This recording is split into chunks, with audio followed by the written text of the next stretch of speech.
ভাইরা, নতুন তারা রেকর্ড করলো, রাজ্যের মানুষকে বার্তা দিল, এই ভাঙড়কে নতুন ভাবে চিনাচ্ছে যারা। 780 জন রক্ত যোদ্ধা অলরেডি রক্ত দিয়ে দিয়েছে। এটা আমাদের গর্বের বিষয়। আমি বলতে বলতে তো বলেই ফেলছি ঘোড়ার ডিমের মতো। একটা একটা করে একটা হচ্ছে আর্মি হসপিটাল। আর্মি হসপিটাল জানেন তো, কলকাতায় আছে কমান্ড হসপিটাল। ওখানে একজন আর্মির রক্তের প্রয়োজন হয়েছিল। ওখানে না রক্ত দিলে হয় না, বেড টু বেড দিয়ে করতে হয় রক্ত। ওখানে আপনি রক্ত পৌঁছে দিলে হবে না। তো আমাদের কাছে খবর আসলো, আমি অন্য জায়গার ছেলেকে পাঠাতে পারতাম, আমার কি অন্য জায়গায় সংগঠন নাই? দিকে দিকে তো ভাঙড় হয়ে গেছে, আপনাদের দেখে সব ভাঙড় চারিদিকে হয়ে গেছে, দিকে দিকে ভাঙড় এখন। যাক, আমি অন্য জায়গার ছেলেকে পাঠাতে পারতাম।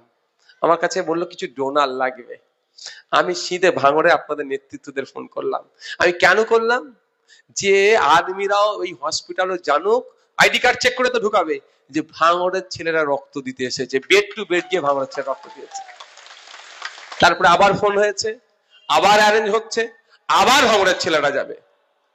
রক্তপাত আমরা করব না, আমরা রক্তদান করব। অপাত্রে আমরা রক্ত দেব না, সঠিক জায়গায় আমাদের রক্ত দেব, কারণ ভাঙড়ের নামকে আমরা উজ্জ্বল করব। আমি আবারও বলে শেষ করছি, কোন জগছুড়া নেতা দিয়ে ভাঙড়কে চালাবো না আমরা, কোন নটোরিয়াস ক্রিমিনালকে দিয়ে আমরা ভাঙড়কে চালাবো না, কোন হিংসা দিয়ে ভাঙড় চলবে না। ভাঙড়ের মানুষ স্বচ্ছ সরল সাদাসিধে যেমন মানুষ ভাঙড়কে চালাবে। আমার সাথে সহমত তো নাকি? ঠিক আছে, সকলে ভালো থাকবেন। আমাদের এখনো ক্যাম্প চলছে, আপনাদেরকে বলবো যারা রক্ত দিতে এখনো বাকি আছে, রক্ত দিতে চাইছেন, ভারী খাবার খাবেন না। ভারী খাবার মানে বুঝতে পারছেন, মেন কোর্স যেটাকে বলি আমরা, ভাত সাত আপনারা খেয়ে ফেলবেন না, অল্প অল্প কিছু খেতে পারেন। কন্টিনিউ এখনো চলবে, বেশ কিছুক্ষণ আমাদের রক্তদান শিবিরটা চলবে। সকলে ভালো থাকবেন, সুস্থ থাকবেন, পরিবার পরিজনকে নিয়ে ভালো থাকুন।